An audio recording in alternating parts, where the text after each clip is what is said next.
Bismillahirrahmanirrahim.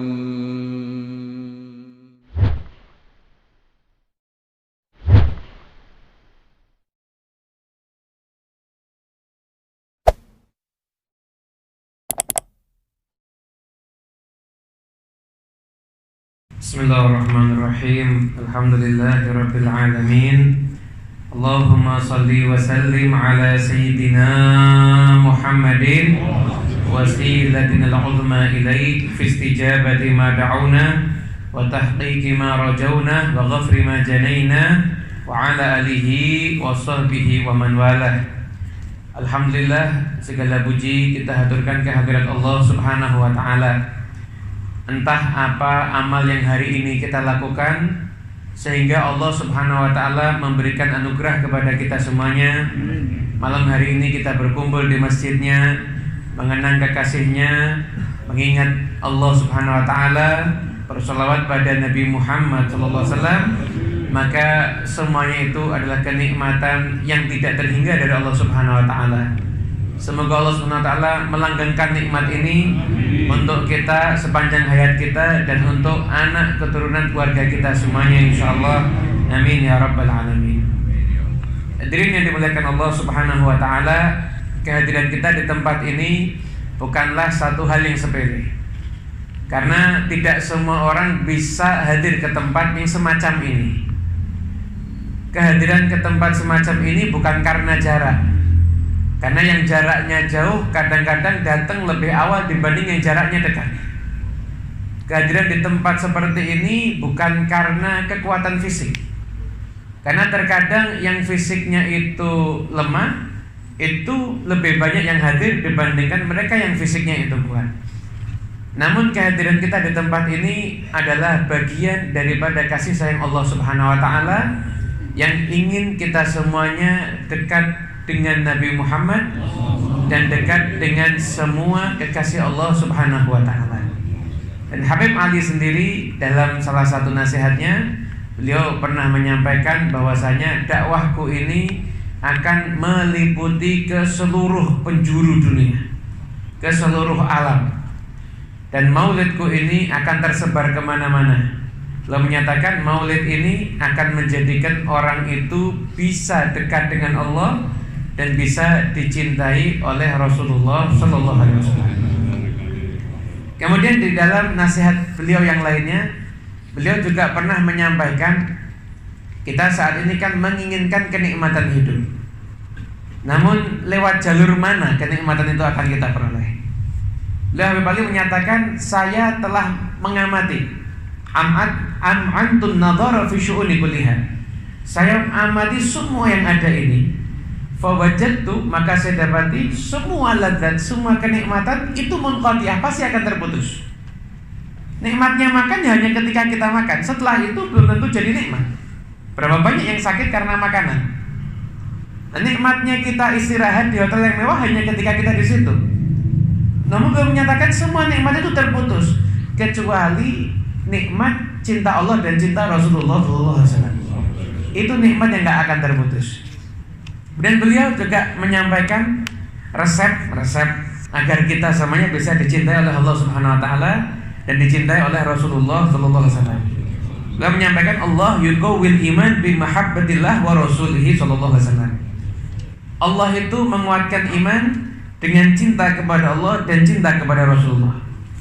Walladzi bayajma'uka ala mahabbatillah jalla wa ala, dan di antara perkara-perkara yang bisa menyampaikan kita agar kita cinta Allah dan dicintai oleh Allah adalah kathratu dzikrihi, yaitu kita sering menyebut Allah. Sering menyebut Allah baik secara resmi kita memang duduk untuk berzikir ataupun menyebut Allah dalam keseharian kita.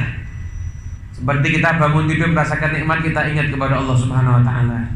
Bahkan ketika kita menghadiri majelis yang semacam ini dan kita merasakan nikmat, maka bersyukurlah kepada Allah Subhanahu wa taala.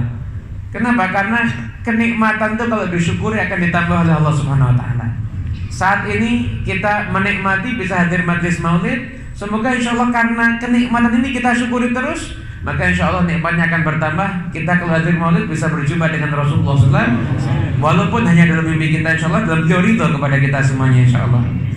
Jadi kalau kita tuh pengen dicintai Allah, yang pertama sering-sering nyebut Allah, sering-sering menyebut nama Allah. Wastighfar, setelah itu memperbanyak istighfar, karena kita nggak lepas daripada perbuatan dosa. Allah bukan membenci orang yang berbuat dosa, enggak. Tapi Allah itu justru mencintai orang yang berbuat dosa, namun orang itu mau bertobat, orang itu mau beristighfar. Jadi kalau dosa itu tidak diikuti dengan istighfar dan tidak diikuti dengan taubat, dosa ini menjadikan orang jauh dengan Allah. Tapi kalau setiap orang itu dosa, ingat istighfar, istighfar, istighfar terus, maka insya Allah orang ini akan dekat dengan Allah. Dan suatu saat Allah maha mampu untuk merubah dan membalikkan hatinya. Awalnya dia nyaman berbuat dosa, dia akhirnya berubah menjadi orang bukan hanya mereka dosa, dia jijik untuk berbuat dosa. Kenapa? Karena Allah telah merubah hatinya. Berkat apa? Berkat istighfarnya dia yang terus-menerus, insyaallah. Wal i'timar bi awamirih wal inzijar an nawahi. Setelah itu berusaha untuk menaati perintah Allah dan menjauhi semua larangan Allah. Wal iqbal alaih wa tawajjuh ilaihi bisidq. Setelah itu benar-benar menghadapkan diri kita kepada Allah Subhanahu wa taala, benar-benar kita mulai berpikir ibadah kita, benar-benar kita mulai berpikir gimana caranya agar kita itu punya kedekatan dengan Allah Subhanahu wa taala. Maka kalau ini sudah kita lakukan, maka insya Allah Allah Subhanahu wa taala akan menjadikan kita ini adalah hamba-hamba yang dicintai oleh Allah Subhanahu wa taala. Kemudian beliau juga menyampaikan lagi, walladzi bayajma'uka ala mahabbati rasulih sallallahu alaihi wasallam. Dan yang menjadikan kita itu bisa dicintai oleh Rasulullah SAW adalah kathratu dzikrihi, kita sering menyebut Nabi Muhammad. Sahabat itu hidupnya menyebut Rasulullah. Makanya sungguh aneh kalau ada orang yang beralasan, oh sahabat enggak mengadakan maulid Nabi, ngapain kita mengadakan maulid Nabi? Sahabat itu setiap nafasnya maulid Nabi. Karena dimanapun mereka berada, yang mereka kenang itu Nabi Muhammad. Dan sebuah riwayat itu ada salah seorang sahabat yang ketika itu di waktu malam beliau keliling di kota Madinah, kemudian sengaja ingin mendengarkan apa yang dibicarakan sahabat-sahabat Nabi di rumahnya masing-masing. Maka mereka mendapati yang dibicarakan oleh para sahabat Nabi di rumahnya masing-masing, dengan istrinya, dengan anaknya, semuanya adalah cerita tentang Rasulullah. Ada yang bercerita tentang pengalamannya pergi bersama Nabi, ada yang bercerita tentang pengalamannya ikut perang bersama Nabi. Semua rumah itu isinya orang cerita tentang Rasulullah SAW. Kita nih hari-hari kita jarang ingat Nabi, makanya masih ada majelis maulid yang menjadikan kita ini ingat dengan Rasulullah SAW. Paling tidak bulan Rabiul Awal yang sebentar lagi akan kita hadapi, kita jadikan momen untuk menjadikan kita ingat dengan Nabi Muhammad dan menjadikan orang juga ingat dengan Nabi Muhammad. Nah, tradisinya orang soleh itu mereka semuanya menghormati bulan kelahiran Nabi. Kenapa? Karena memang itu namanya cinta. Mohon maaf apabila kita itu akan melaksanakan akad pernikahan, mungkin kita akan mantu atau kita sendiri yang akan menikah, kita akan perbaiki rumah kita. Kemudian kita akan beli baju yang baru. Bahkan untuk Idul Fitri aja kita mungkin menyiapkan makanan-makanan yang enak. Itu semuanya pernikahan dan lain sebagainya, Idul Fitri kah apapun juga itu tidak akan ada nilainya kecuali karena Nabi Muhammad SAW.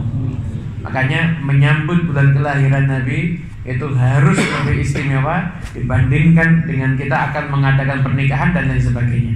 Rasa senang kita, ini bulan kelahiran kekasihku Nabi Muhammad. Ini bulan di satu hari yang ada di bulan ini terlahir manusia yang menjadi sebab selamatnya alam ini. Sebab selamatnya alam ini karena lahirnya manusia yang lahir di bulan Rabiul Awal, yaitu Rasulullah SAW. Kemudian bagaimana langkah selanjutnya agar kita bisa dicintai sama Nabi? Wassalatu alaihi, dan kita bersolawat kepada Nabi. Jadi kan bisa kita tuh ketika kita duduk solawat, berdiri solawat, kita jalan nanti pulang dari majlis maulid ini, di perjalanan jangan hanya sekedar ngobrol, atau melamun, tapi jadikan kita sambil jalan, kita sambil bersolawat pada Rasulullah Sallallahu Alaihi Wasallam.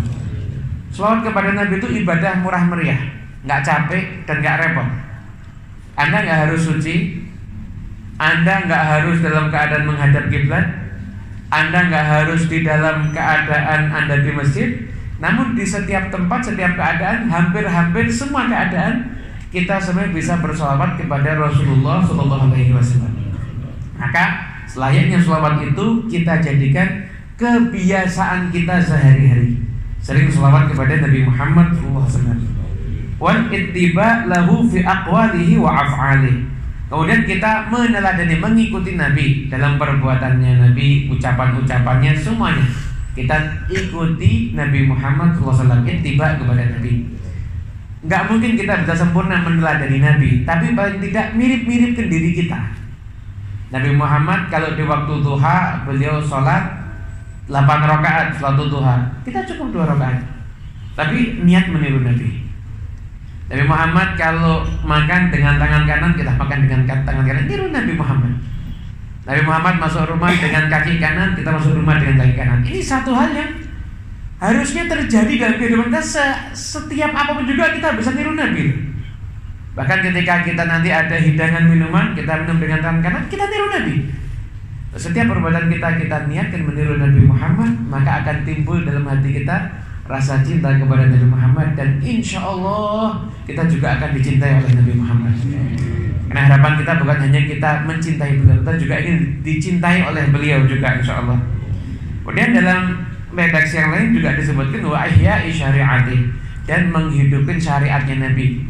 Mari kita belajar ilmu untuk kita menghidupkan syariatnya Nabi Muhammad. Setidaknya di rumah tangga kita, di keluarga kita masing-masing. Jangan sampai ada di rumah kita anak istri kita yang gak bisa membaca Fatihah dengan baik dan benar, yang gak mengerti mana perkara yang membatalkan wudhu, yang gak mengerti bagaimana rukunnya sholat, yang gak mengerti bagaimana caranya menutup aurat. Hidupkan syariatnya Nabi di rumah tangga kita.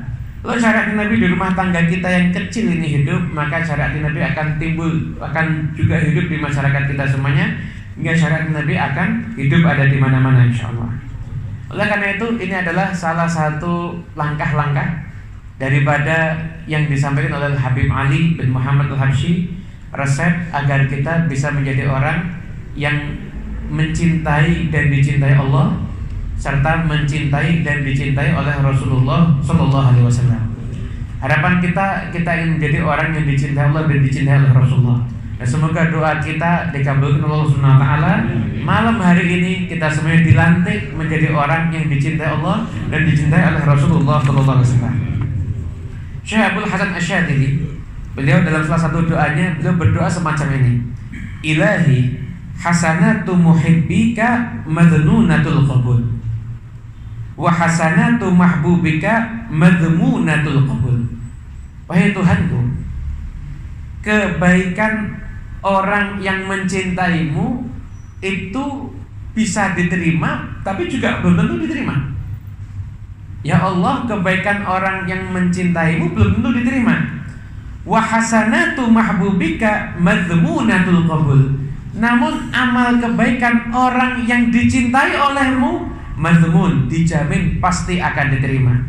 Wa nazihna Allahumma 'anil madnun bil madmun. Maka ya Allah, jadikan kami yang amalnya itu belum tentu diterima, maka malam hari ini amal kita pasti dijamin diterima oleh Allah Subhanahu Wa Taala, karena kita sudah menjadi orang yang dicintai oleh Allah dan dicintai oleh Rasulullah Sallallahu Alaihi Wasallam.